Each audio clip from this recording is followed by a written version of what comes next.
Hello students, Prince sir के इस podcast में आप सभी का स्वागत है। एमपीपीएससी रिजल्ट्स 2020 को लेकर एक बड़ी अपडेट आप सभी को देना है। वीडियो को अंत तक ज़रूर सुनिएगा। चैनल पर अगर आप नए हैं तो सब्सक्राइब कर लीजिए, बेल आइकन पर क्लिक कर लीजिए और हाँ, डिस्क्रिप्शन में इंस्टाग्राम, टेलीग्राम, फेसबुक की जो लिंक्स दी गई हैं इनको भी ज्वाइन कर लीजिए। हमें खुशी होगी कि हमारा परिवार elite studies Indore Prince sir का बढ़े, तरक्की करे और खासकर जो भी करंट अफेयर्स की अपडेट्स हैं, आंसर राइटिंग है, टेस्ट सीरीज़ है या जो भी नया कुछ होता है उसकी जानकारी आप तक पहुंच जाए, क्योंकि सबसे जेन्युइन रिलायबल इन्फॉर्मेशन अगर कोई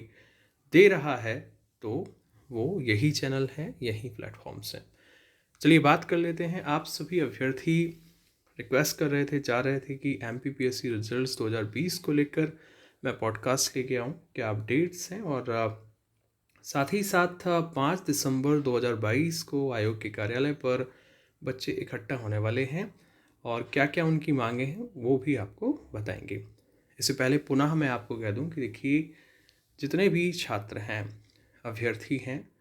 आप अपनी मांगों को लेकर शांतिपूर्वक संवैधानिक तरीके से किसी भी संस्था के समक्ष जा सकते हैं, आपको पूरा अधिकार है। और अगर मैं बात करूं तो देखिए, 2019 जिसकी मुख्य परीक्षा है वो तैयारी कर रहा है, जो जिसकी 21 है वो तैयारी कर रहा है, लेकिन जिसका सिर्फ 20 का रिजल्ट रुका हुआ है तो कहीं ना कहीं वो परेशान है। और बाकी परीक्षाओं में अभी कुछ समय भी है, जैसे प्रीलिम्स 2022 मई में है, तो कहीं ना कहीं ये छटपटाहट तो बनती है कि जो आयोग ने एमपीपीएससी 2020 का रिजल्ट रोक रखा है उसको जारी किया जाए। और उस पे भी आप सभी जानते हैं कि आयोग ने किसी भी तरह का कोई क्लैरिफिकेशन अभी तक नहीं दिया है कि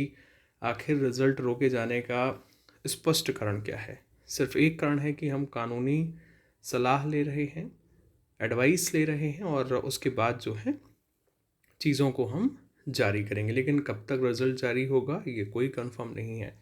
तो ऐसी स्थिति में निश्चित रूप से जब 2 साल से किसी परीक्षा का रिजल्ट नहीं आया हो और आपके सामने रोज़गार जो सबसे बड़ी चीज़ है उसके लिए आप संघर्ष कर रहे हो, तो ये आपकी मांग बनती है कि आप आयोग जाएं, आप वहाँ के अधिकारियों से पूछें कि आखिर रिज़ल्ट क्यों नहीं आया है और कब तक रिज़ल्ट जारी करेंगे। लिखित में एक ठोस आश्वासन लेकर लौटें, क्योंकि कहीं ना कहीं रिजल्ट्स को रोका जाना, परीक्षाओं को रोका जाना, ये एक जो हमारी पूरी प्रक्रिया है उसको बाधित करता है। देखिए, भले ही 2021 की मुख्य परीक्षा करवा लें लेकिन फाइनल रिजल्ट्स नहीं आएंगे, आपको बता रहा हूँ, क्योंकि क्रम यही कहता है पहले 19 की भर्ती करो, फिर 20 की करो, फिर 21 की भर्ती करो। तो मतलब वही है कि परीक्षाएं आप 22 की भी करवा लो, लेकिन पहले उन्हें रिजल्ट देना पड़ेगा 19 का, फिर 20 का, फिर 21 का। तो अच्छी बात होगी कि अगर वाकई में सारे बच्चे, सारे अभ्यर्थी ये सोचते हैं कि उनको नौकरी मिले, तो ये एक स्टेप जो आपका 2020 वाला है इसको भी आयोग को लेने की बहुत आवश्यकता है। 19 का क्लियर हो गया है, परीक्षा होने वाली है, 21 का क्लियर हो गया है, परीक्षा होने वाली है, 20 का फंसा दिया, अब 19 की भर्ती हो जाएगी, तो आप ऐसा नहीं सोच सकते कि 21 के रिजल्ट्स आ जाएंगे, पहले 20 का लाना पड़ेगा। तो आयोग के अधिकारी, आयोग इस पर बच्चों की भावनाओं को समझते हुए और इस पर ठोस आश्वासन लिखित में उनको दे, बताए कि क्या कारण है जिस वजह से रिजल्ट रोका गया है, क्या परेशानी है, क्या दिक्कत है। हालांकि मैं आपको समझा चुका हूँ अपने कई वीडियोस में, लेकिन फिर भी चूँकि मांग जायज़ है और मैं तो हमेशा से ही जब भी कोई अन्याय के खिलाफ, किसी कहना चाहिए बच्चों के, छात्रों के हक को लेकर आवाज़ उठाई जाती है, मैं वहाँ खड़ा रहता हूँ। मैं इसका समर्थन इसलिए करता हूँ क्योंकि देखिए, 19 की परीक्षा जिनकी है वो तैयारी कर रहे हैं, जिनका 21 का है वो कर रहे हैं, 22 दूर है, 20 वाला बैठा बेचारा बच्चा जो है वो परेशान हो रहा है। तो कहीं ना कहीं ये मांग मुझे जायज़ लगती है और मैं हर उस मांग का समर्थन करता हूँ जो जायज़ है, जो बच्चों के हक के लिए है और कहना चाहिए कि उनके अधिकारों से जुड़ी हुई है। तो आप बिल्कुल संवैधानिक तरीके से बच्चों का साथ दीजिए। 5 दिसंबर को शायद ये लोग 10 बजे, सुबह 10 बजे पहुंच रहे हैं आयोग के कार्यालय, वहां पर ठोस आश्वासन जवाब लेने के लिए आप भी जाएं, सब लोग साथ दें और इस मुहिम में बच्चों का ज़्यादा से ज़्यादा सहयोग करें, क्योंकि हम आपस में ही बटे हुए हैं। सबसे पहली बात तो ये है। देखिए, अभी एमपी पुलिस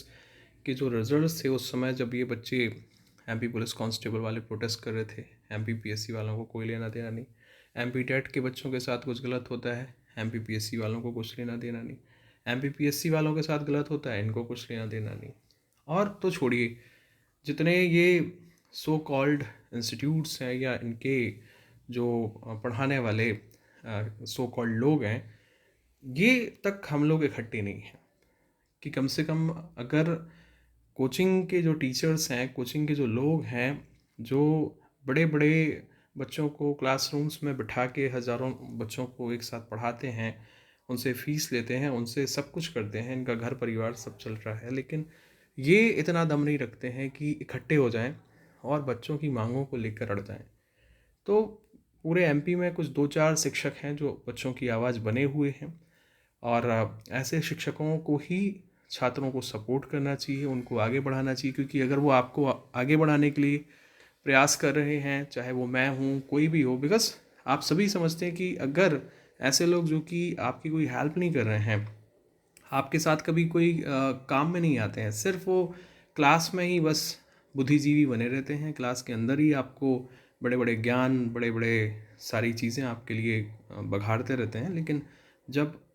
वाकई में उनको इम्प्लीमेंट करने की ज़रूरत है कि आप आइए हमारे साथ खड़े होइए बच्चों के हक के लिए, 19 से आप देख रहे हैं एक भी परीक्षा का परिणाम नहीं, 20 अटकी पड़ी है, 21 में नया फार्मूला, आप देख रहे हैं क्या हो रहा है। और अभी अभी कुछ परीक्षाओं के नए संशोधित परिणाम जारी कर दिए। मतलब इतना बड़ा आयोग, इतने क्वालिफाइड लोग, सिली मिस्टेक्स। क्लास के अंदर बोलना हर कोई बोल सकता है, और मुझे तो पता है कि ऐसे ब्रिलियंट स्टूडेंट्स होते हैं, ऐसे अच्छे अच्छे बच्चों से मैं जुड़ा हुआ हूँ कि मुझे तो लगता है वो मुझे ही पढ़ा देंगे। तो कहने का मतलब ये है कि आप अच्छा जानते हैं, आप अच्छी जानकारी रखते हैं, आप अच्छा पढ़ाते हैं, ठीक है, अच्छी बात है, ईश्वर की कृपा है आपके ऊपर, लेकिन थोड़ा तो अपने वो बोलते हैं ना कि जो कुएं के अंदर मेंढक होता है उससे बाहर निकलिए, थोड़ा बच्चों के सपोर्ट में बोला करिए, बच्चों के लिए आगे आया करिए। कारण यह है कि बच्चे 4 साल से बहुत परेशान हो चुके हैं, बहुत ही बिल्कुल मेंटल ट्रॉमा जैसी स्थिति है, हर भर्ती फंसी हुई है, हर एक चीज़ अटकी हुई है, और अगर इसको सुचारू रूप से चलाने के लिए हम सभी मिलकर एक साथ आगे बढ़ेंगे,